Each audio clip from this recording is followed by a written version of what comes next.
901 rectifié, Monsieur Jacquin.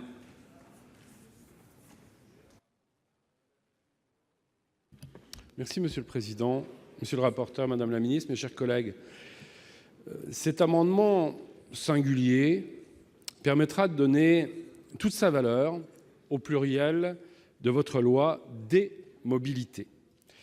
Nous partageons votre ambition de passer du droit au transport au droit aux mobilités et à toutes les mobilités pour tous.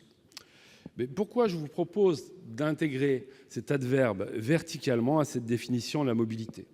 Je vais vous raconter l'histoire d'une rencontre récente au Congrès des maires. C'était cette année-là, dans le Grand Hall. Il y avait une conférence sur les inégalités d'accès aux services de proximité.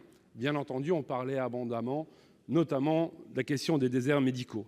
Et puis, un individu a pris la parole depuis la grande salle, et il est ici, Monsieur Benhamed, avec des membres du collectif Plus sans ascenseur. Et il est intervenu de cette manière en disant « Je vais vous parler du service de proximité qui est le plus proche des habitants, l'ascenseur, avec 100 millions de trajets par jour.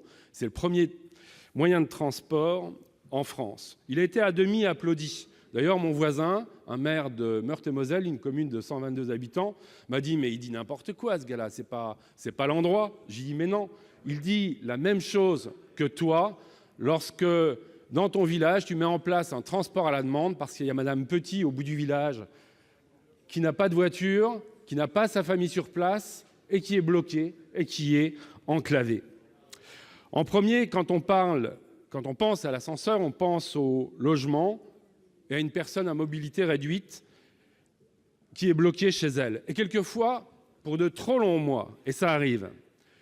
Mais il n'y a pas que le logement.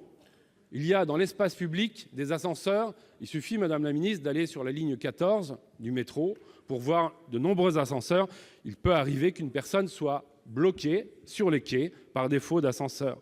Dans les entreprises, au travail aussi. Mais pensez également à ce problème réel de droit du travail où une assistante maternelle au 14e étage est contrainte à cesser son travail parce que les parents ne peuvent plus emmener ses enfants. Alors cet adverbe, c'est tout sauf un gadget, en même temps qu'il nous propose d'élever la réflexion sur le désenclavement. Je vous remercie. Merci. Donc l'avis de la commission, monsieur le rapporteur. Oui, nous comprenons bien l'esprit de cet amendement.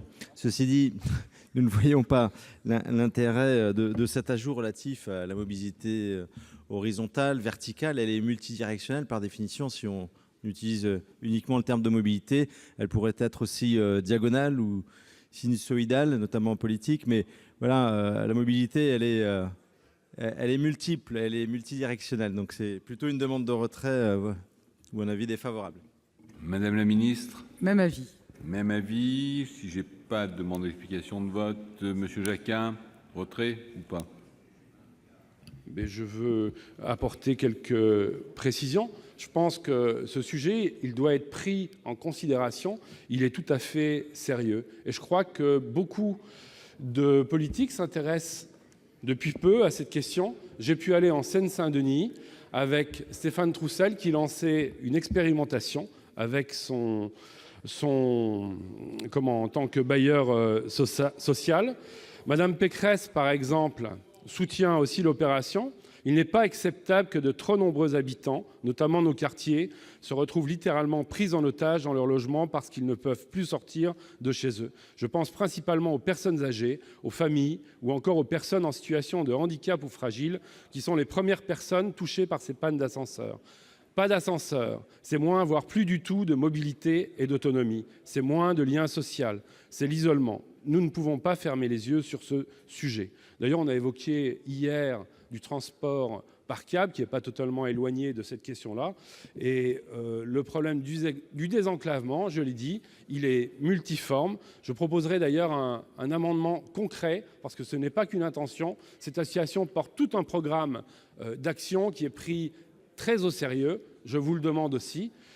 J'ai dit que c'était un amendement d'appel. Je le retire à ce stade. Et je vous remercie de votre écoute attentive.